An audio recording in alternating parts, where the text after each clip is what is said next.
tout le monde. Alors, je ne sais pas si vous êtes comme moi, mais là, je me trouve hyper bien dans la bibliothèque d'Ebersheim et j'ai juste envie de rire. Ah oui, non, parce que... Ah non, mais... oui, bah oui, j'ai envie de rire. C'est vrai, ça. Dehors, il fait un peu gris. Donc, quoi de mieux que quelques livres un peu drôles pour chasser cette mauvaise ambiance. On commence par ni vu ni connu. Ce matin, Léon a bien mangé. Une grosse mouche. Ah oui, parce que Léon, c'est un caméléon. Et il s'est ensuite fait dorer au soleil sur un gros rocher. Et maintenant, Léon, il a très envie de faire caca. Donc, il se trouve un bel arbre derrière lequel il peut se cacher.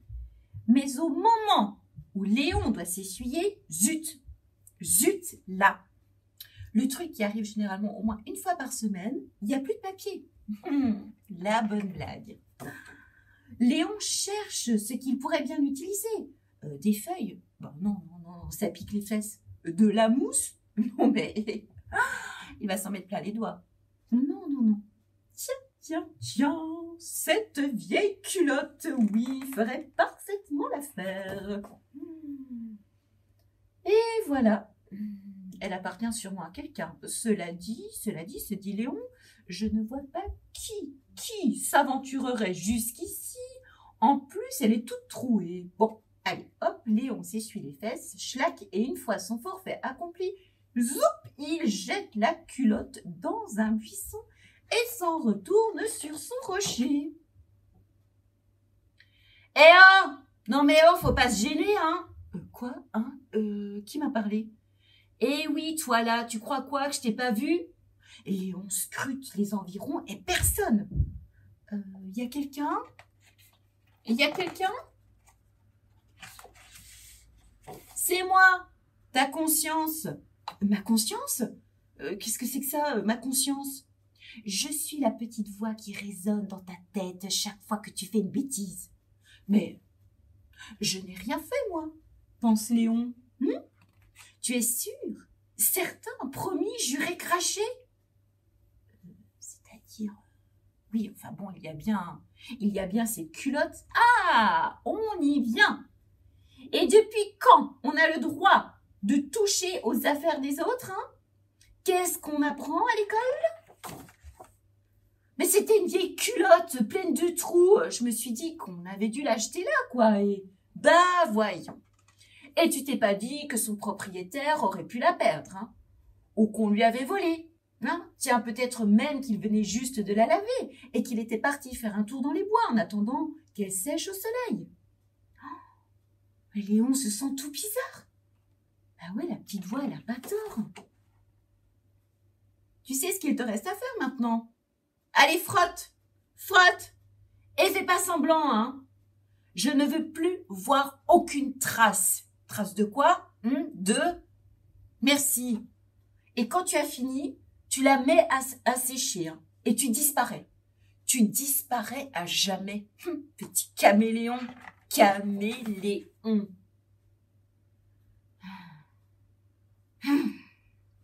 Sale petit lézard des bois.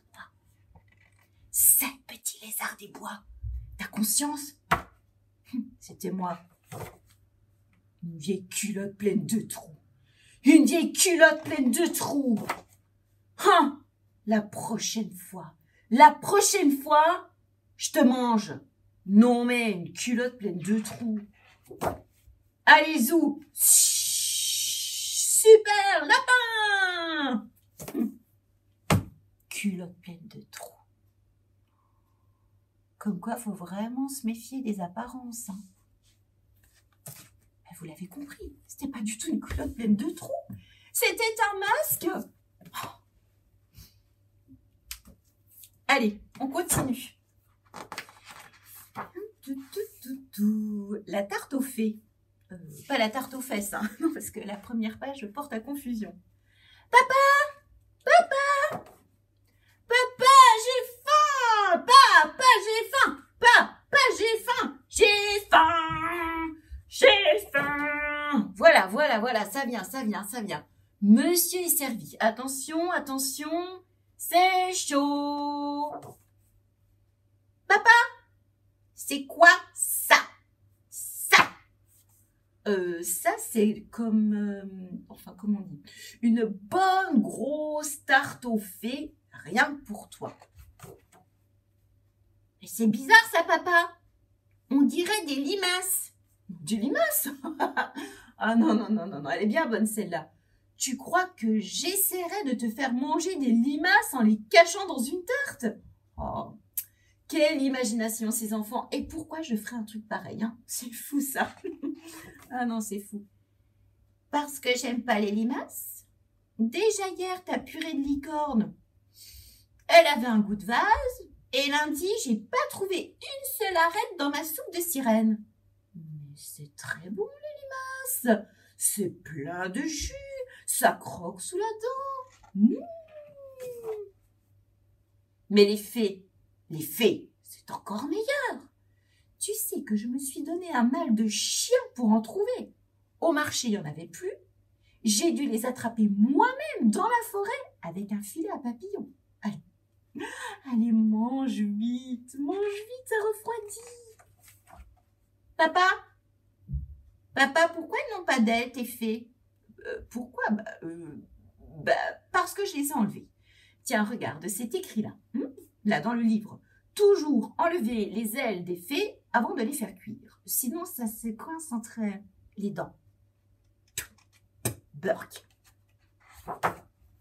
Papa, c'est vrai qu'on est des dragons?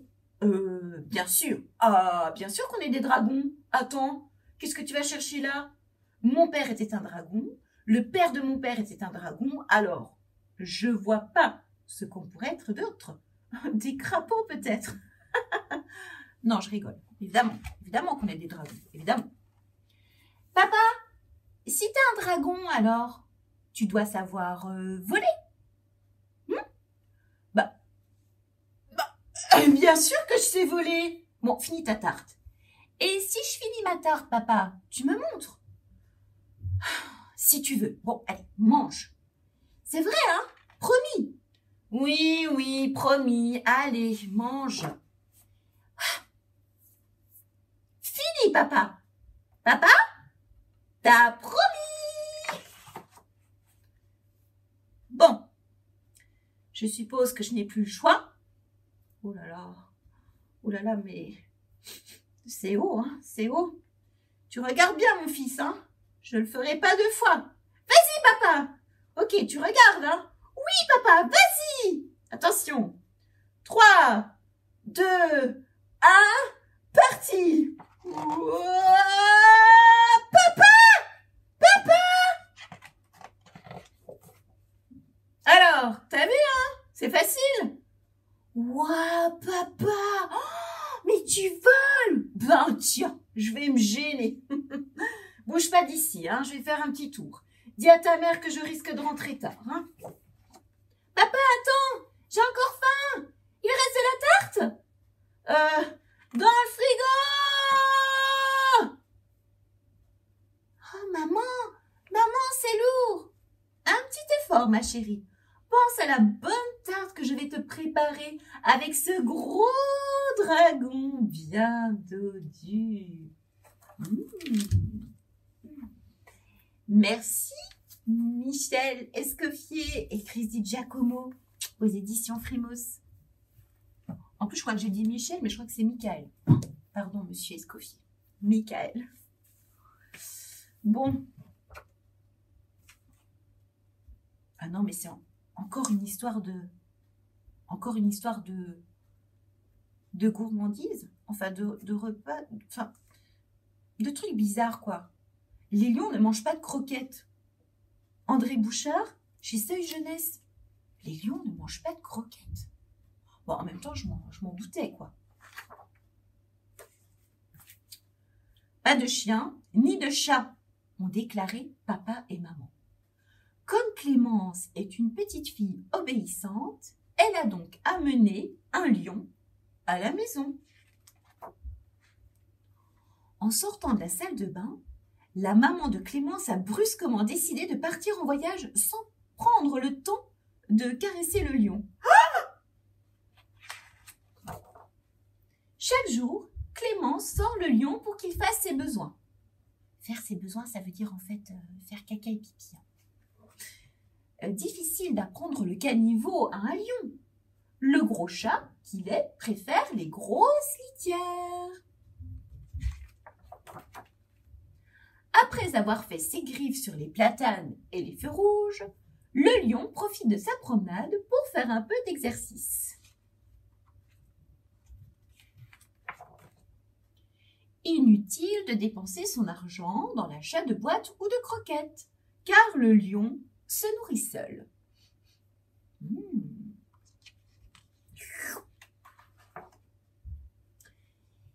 Il fait d'ailleurs lui-même ses courses chez le boucher. Le commerçant, qui est brave homme, se laisse le lion se servir sans réclamer un centime.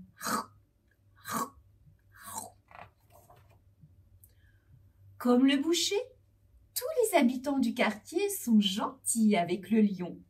Quand ils montent dans le bus, ils lui offrent leur place.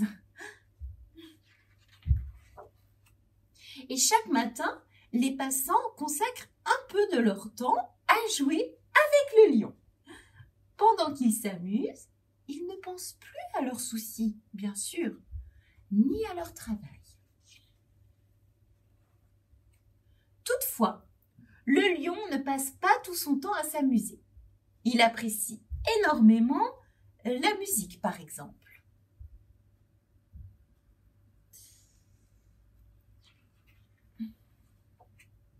Le lion a également de lourdes responsabilités, car il doit respecter le protocole des rois.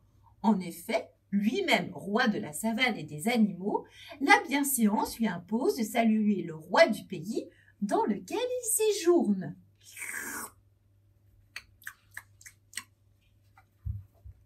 Et surtout, le lion n'oublie jamais de rendre visite au papa de Clémence qui se repose à l'hôpital depuis le jour où il lui a marché sur la queue.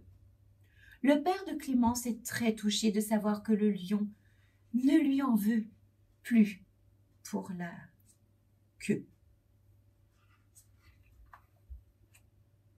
Avec les copains de Clémence, cela se passe le mieux du monde, excepté lorsqu'ils jouent à cache-cache, parce qu'il en manque toujours un à chaque fin de partie. Bizarre, non? Et les parents des copains disparus sont venus chez Clémence. Oui, pensant y trouver leurs enfants, ils ont été très déçus.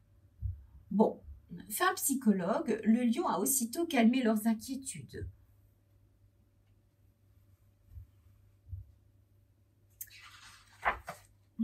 Après les copains, c'est au tour des habitants du quartier de disparaître. C'est une véritable manie. Impossible d'organiser une grande partie de cache-cache dans ces conditions. Alors, le lion et Clémence décident d'en faire une toute petite. À deux seulement. Enfin, le lion et Clémence, quoi. Et après avoir trouvé Clémence, le lion a droit à un généreux goûter. Clémence, quant à elle, termine sa journée en compagnie de tous ses copains. Quelle joie de les retrouver enfin dans le ventre du lion. Voilà, c'est fini. Alors, elle vous a plu mon histoire, les enfants? Oh ouais, bah sauf que, disons, papa, à la fin, elle est plutôt triste, hein. Bah oui, pauvre petite fille. Bah c'est pas ça, moi c'est plus pour le lion, je suis triste. Ah bon? Bah oui, il ne lui reste plus que des croquettes à manger maintenant. Oh, c'est vraiment pas drôle. Non, c'est vraiment pas drôle. Enfin si, c'est très drôle. Parce que, juste pour dire, hein, moi j'adore tous les livres de Monsieur Bouchard. Alors, si vous avez un petit coup de blues, un jour vous vous sentez un petit peu triste, voilà, je vous conseille tous ces auteurs. Et avec un gros coup de cœur pour André Bouchard. Vraiment, je ne m'en lasse pas. Voilà, alors je suis très contente de vous avoir fait partager toutes ces histoires. Et puis j'espère qu'elles vous auront redonné un grand sourire Cela dit, je pense que vous l'avez toujours gardé, pas vrai? Alors, voilà, à très vite pour de nouvelles aventures avec vos auteurs préférés. À bientôt et prenez soin de vous.